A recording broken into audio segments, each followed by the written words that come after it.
Então vamos finalizar esse capítulo 30 hoje, tá? Vamos discutir nessa aula indução mútua. Então olha só, na situação que temos agora, se uma corrente I varia com o tempo, uma força eletromotriz Epsilon, dada pela lei de Faraday, aparece na segunda bobina, tá? Com a interação ocorre entre as duas, como a interação ocorre entre as duas bobinas, chamamos de indução mútua. O que está dizendo no texto é o seguinte, pessoal. Se você tem aqui uma bobina, tá? E essa bobina é percorrida por uma corrente I devido a essa bateria aqui, devido a uma força eletromotriz, então ela vai gerar aqui, se essa corrente é alternada, um fluxo magnético através dessa segunda bobina, tá? Esse fluxo, tá, vai variar e vai provocar uma corrente nessa bobina. Naturalmente, essa bobina vai gerar um outro campo magnético que vai variar o fluxo nessa região. Então, por isso que é chamado de indução mútua. Da mesma forma, se você, ao invés de colocar a bateria aqui, colocar a bateria nesse outro eixo, ou seja, jogar a bateria para cá e a resistência interna para cá, você vai ter uma indução nessa espira. E essa indução mútua, tanto em uma quanto a outra, é definida como uma indução M21 da bobina 2 em relação à bobina 1, definida pela seguinte relação. M21 vai ser N2, número de espiras, vezes o Φ21, que é o fluxo aqui, dividido pela corrente em 1, ou seja, a corrente que está circulando aqui. Então, se eu passar a corrente multiplicando para cá, eu tenho que M21 e 1 é igual a N2 vezes o fluxo B1, fluxo de 2 em 1. Logo, se eu derivar dos dois lados, eu tenho que M21 é DI1 dt e N2 é dφ21 dt. Após fazer a derivada, eu chego que a força eletromotriz em 2, nesse caso aqui, é menos M21 DI1 dt. E a força eletromotriz em 1 é menos M1 em 2 DI12 dt. Ou seja, as duas vão sofrer uma indução mútua e o M21 é igual a M12, que é simplesmente igual a um M, que é a indução de uma sobre a outra. Tá? Por isso que é chamada de indução mútua. Esse cálculo aqui é só para demonstrar que as forças eletromotrizes podem ser escritas dessa maneira aqui. Tá? Seguindo esse raciocínio, vamos resolver esse exemplo aqui. Ó. Exemplo 3008. A indutância mútua entre duas bobinas paralelas. Então, a figura 3020 mostra duas bobinas circulares, compactas, coplanares, coaxiais, a menor com raio R2 e N2 espiras. Então, aqui tem um raio R2. Deixa eu pegar o laser aqui. Aqui tem um raio R2 e um N2 espiras. E a maior tem um raio R1, essa aqui, e N1 espiras. Escreva a expressão da indução mútua M para esse arranjo de bobinas, supondo o R1 muito maior do que o R2. Então, esse raio de fora é muito maior. Qual o valor de M para N1 igual a N2 igual a 1.200 espiras e R2 igual a 1,1 centímetro e R1 igual a 15 centímetros? Lembrando que quando for fazer o cálculo aqui tem que usar em metros, tá? Então, vamos lá.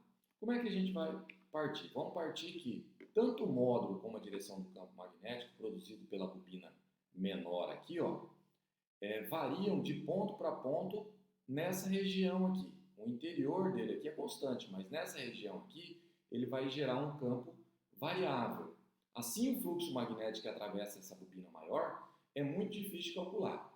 Por outro lado, como estamos supondo que o raio da bobina aqui é muito menor que esse raio maior, podemos supor que o campo magnético criado nessa região aqui, ó, seja praticamente uniforme. Tá? Assim, para calcular o valor do Mzão, que é a indução mútua, supomos que a bobina maior é percorrida por uma corrente I1, então aqui vai estar percorrendo uma corrente I1, e calculamos o enlaçamento do fluxo nessa bobina aqui. que é o N2Φ21. Então, dessa forma, o M que a gente quer calcular pode ser escrito como N2, o número de espiras aqui, vezes o fluxo nessa regiãozinha, dividido pela corrente do maior que vai estar gerando esse fluxo. O fluxo 2,1, através da espira da bobina menor, vai ser calculado como? Fluxo é o campo gerado por 1, tá? Campo gerado por 1, dentro dessa área pequenininha, ou seja, a área de 2. Assim, em B1 é o modo do campo magnético no interior da bobina menor, aqui, devido à bobina maior.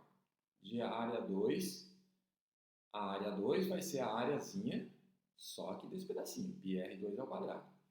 Assim, o enlaçamento do fluxo na bobina menor, que possui N espiras, pode ser escrito como? Agora eu posso reescrever aquilo ali. No lugar do fluxo, eu substituo B1 vezes área 2. Tá? Então, eu cheguei à expressão nesse patamar.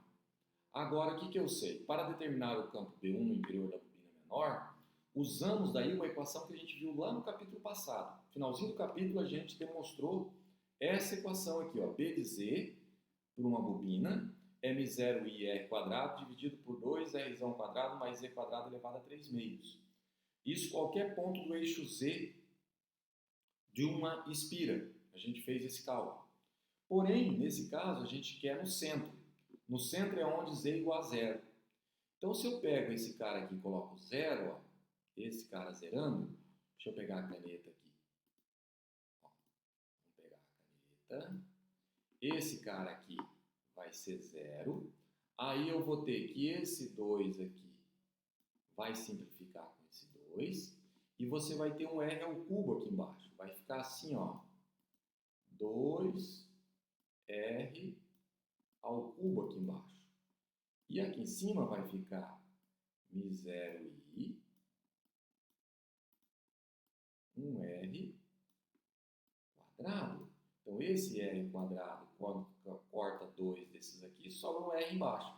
Então, o campo magnético gerado no centro da bobina é μ0 e 1 dividido por 2R1. Tá? Então, assim, o campo pode ser escrito dessa forma. Vamos voltar a canetinha laser aqui, fica mais fácil para eu indicar para vocês. Então, um apontador laser. Tá? E agora eu substituo novamente. Tá? Substituindo os valores de B1 e de A2 na equação, temos o seguinte: N2Φ21. Então, ó, tem o N2, o B1, A2 vem lá da equação anterior. O B1 agora eu vou jogar esse cara aqui e vou jogar o A2 aqui também. Então, vai ficar N2Φ21 é igual a N2, N1, μ0 e 1 dividido por 2πr1, πr2 ao quadrado. Tá? Ficou todo esse monte de termo aí. Se eu organizar esses termos, ó, M é N2Φ21, por isso que eu estava calculando esse termo aqui, dividido por I1. Então, eu substituo tudo isso aqui em cima. Quando eu substituo, a gente vai ficar com isso. M, π, μ0, N2, N1, R2 ao quadrado. Tá? Essa é a solução, então, do nosso problema. Tá? Na letra B, o que vocês vão fazer na letra B? Na letra B, vocês vão substituir o valor do μ0, do N2, do N1 e do R e do R1, lembrando que os R tem que estar em metro, e fazer o cálculo. Eu não vou fazer esse cálculo aqui. Se vocês fizerem lá, vocês vão encontrar 2,3 mN. Tá? E fica aqui algumas sugestões de exercício do capítulo 30 para vocês fazerem. Tá? Grande abraço e obrigado aí por assistir. Tá? Qualquer dúvida, mande as perguntas lá no meu e-mail.